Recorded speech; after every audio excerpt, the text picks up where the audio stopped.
This video was brought to you by Brilliant. China-US competition is a constant source of discussion these days. But a dimension of the debate that's often neglected is the soft power of both countries. Now, people do regularly talk about who would win if China-US competition escalated into conflict, or whether China's military could soon rival America's. Now, this is what's known as hard power. But a country's international standing isn't just about hard power. It's also about culture and values, which shape a country's perception in the international community, something which is known as soft power. So in this video, we're going to explain soft power, look at how China wants to compete with the US here, and why their efforts have been mostly unsuccessful thus far. Let's start by explaining what soft power is and why it's important. Soft power is a term that was first coined by American political scientist Joseph Nye and refers to a nation's ability to influence another party's behavior and decisions to act in its interest without coercion or aggression. Now, we can see soft power manifested in a country's cultural exports, things like brands and celebrities, as well as literature and art, which propagate a country's values. And America is the archetypal example of a country with soft power.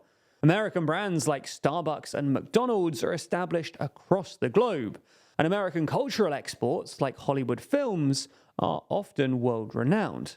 Now, these things combined perpetuate American ambition and values, giving America a certain cultural heft and influence. Now, this is clearly distinct from hard power, which refers to more concrete ways of enforcing power through things like military and economic strength.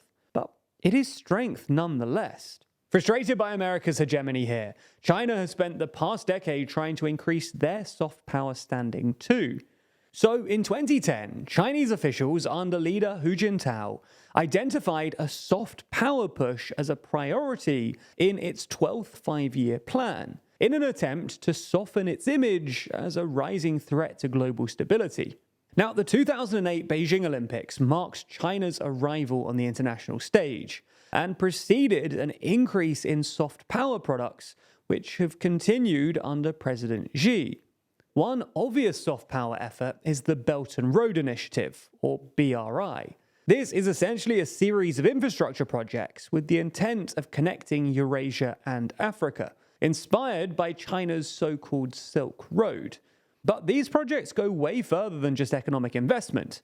They aim to broadcast China's image as a generous creditor, seeking interconnectedness with the world, as well as increasing its presence and influence in other countries. As such, the BRI aims to garner positive press for China by tagging its name to projects which are, in theory, meant to increase the host country's prosperity. China has also tried to increase its soft power by establishing Confucius Institutes in schools and universities all over the world. Now, Confucius Institutes are learning centers which promote Chinese culture and language and facilitate cultural exchange with other countries. So, have these efforts worked? Well, not really. Despite its efforts, China has been largely unsuccessful in increasing its global popularity, particularly in the West. According to Pew Research polling, of the 17 advanced economies they surveyed, a majority had unfavorable views of China in May 2022, particularly in neighboring countries like Japan and Australia. In fact, international perceptions of China have actually steeply declined in the past few years. So, why is this?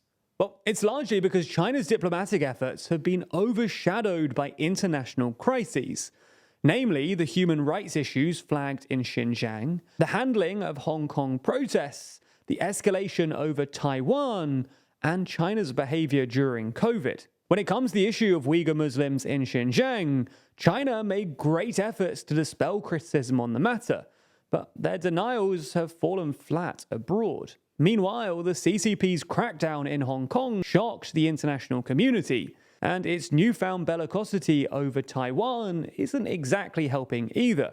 As US-China tensions over the island escalate, the CCP has ratcheted up the rhetoric more than many people might have expected. In fact, more generally, China's rhetoric has been pretty aggressive in its territorial disputes, whether that's in the South China Sea or the Japan-administered Senkaku Islands. Ultimately, this seems to be a continuation of the wolf warrior diplomacy, which has characterized much of China's assertive diplomacy under Xi Jinping's leadership, and that really took off during the pandemic, when Chinese diplomats spent a lot of time on Twitter furiously defending China's controversial lockdowns and resisting the lab leak theory.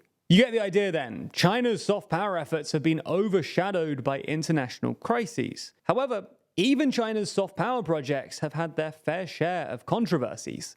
The BRI, for example, has largely failed to win international brownie points, with some even accusing it of debt trap diplomacy and economic neo-colonialism. Similarly, Confucius Institutes have been accused of spreading CCP-sponsored propaganda, with many countries threatening to close them or retract their funding. Now, that's not to say that China's soft power efforts have been entirely unsuccessful. Broadly speaking, countries in the developing world do have better attitudes towards China, especially in Africa, South America, and the Middle East. Nonetheless, things haven't quite gone to plan, especially in the West, and China's soft power efforts are yet to bear any real fruit. The question is, does any of this really matter anyway? Does soft power really matter? Well, some people aren't convinced that soft power matters as much as it once did, especially in this new era of military violence, where hard power is ultimately what counts. Skeptics also point out that America's soft power didn't stop it from becoming less popular under President Trump. While international opinions of America have recovered somewhat under Biden, although they're still below where they were under Obama, they essentially collapsed under Trump. Even America's NATO allies generally had an unfavorable perception of Trump's America. Nonetheless, the fact that, despite its various foreign policy blunders and dysfunctional politics, America is still winning the PR war against China does at least suggest that China needs to invest more in its soft power if it wants to seriously challenge America. That's because as much as hard power might be making a comeback, soft power is what mitigates against the nasty effects of hard power. And if American perception abroad continues to decline, this could give China a chance to topple America's soft power hegemony.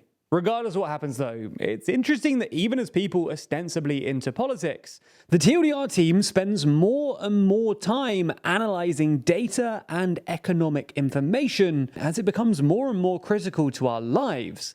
And as a bunch of people who are ordinarily more focused on words than numbers, we've really benefited from the courses on Brilliant.org in order to keep ourselves sharp. That's because Brilliant is the best way to learn maths and computer science in a fun and interactive way. From foundational and advanced maths to AI, data science, neural networks, decision making, and more, with new lessons added monthly. Even if, like us, you don't think of yourself as a traditionally STEM kind of person, these courses could prove incredibly useful for your life and career. Courses like data analysis and the fundamentals of statistics can help anyone ensure that they're properly understanding our increasingly data-driven world, which is good news when your boss suddenly asks you to analyze a trade war, an economy, or the collapse of a currency. You know, just hypothetically. Anyway, you can try everything that Brilliant has to offer for free for a full 30 days by clicking the link in the description. Plus, the first 200 of you to sign up will get 20% off Brilliant's annual premium subscription. Thanks for your support and for watching TLDR.